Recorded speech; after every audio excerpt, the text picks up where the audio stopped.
It's funny how life takes these kinds of turns. One day I was driving home and with Joey, my wife, and we ran into a bunch of people running down the street with numbers on their chests, and it was a race, and I was intrigued by it. Something clicked in me, and I said to myself, well, I'm going to try to train and become a runner. And that's how I got started in running back when I was about 45. And I found, number one, I really enjoyed it, and number two, I really wasn't very good at it. A couple of things come to mind when I think about what I really love when I'm actually out there running. Feel the ambience of running, taking in the sounds, the sights, all of that plays into challenging your body and your brain together in a synergy. In my life, I've faced many challenges, and one was a bad fall. I'd been running a number of years by then. I hit my head really badly and I heard a crack. As it turned out, I broke my neck. So I had to have neurosurgery. I was in intensive care. And then all of a sudden, I went for my routine physical and they said, well, we picked something up. You got a virulent cancer growing in your right kidney, so we're going to have to remove the kidney. And it was a tough patch, but I didn't get depressed, and I said, I want to get back to running. It took me about 2 years before I was able to say to myself, let me run again. At that point, I was already well into my 60s, my late 60s.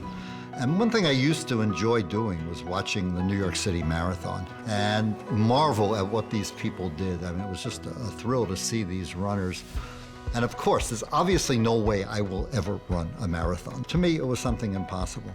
But when I was working in Elwood, in the middle school, there was a sign up on the wall that said, whether you think you can or you think you can't, you're right.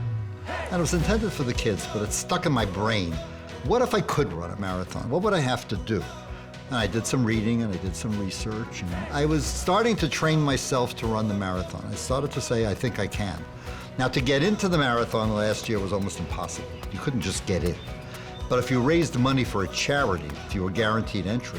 So I decided to raise money for the Cystic Fibrosis Foundation, and I got into the marathon. And now it was a matter of, I'm gonna have to actually run this marathon. So I didn't know for sure if I could do it. As well trained as I was, you know, we started the day out at 6 a.m. on the Staten Island ferry, and by then it was about 5 o'clock and getting dark. Finally got to about mile 23 and felt good the whole way.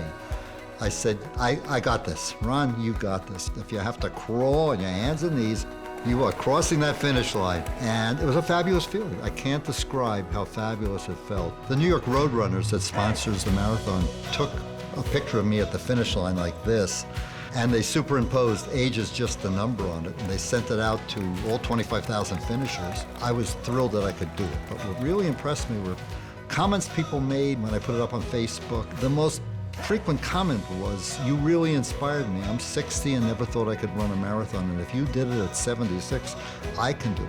I love it. I love the running. I love that I inspired people. And now that I've run the New York Marathon, the first thing I did was register for the Chicago Marathon next October. So that's my next big challenge.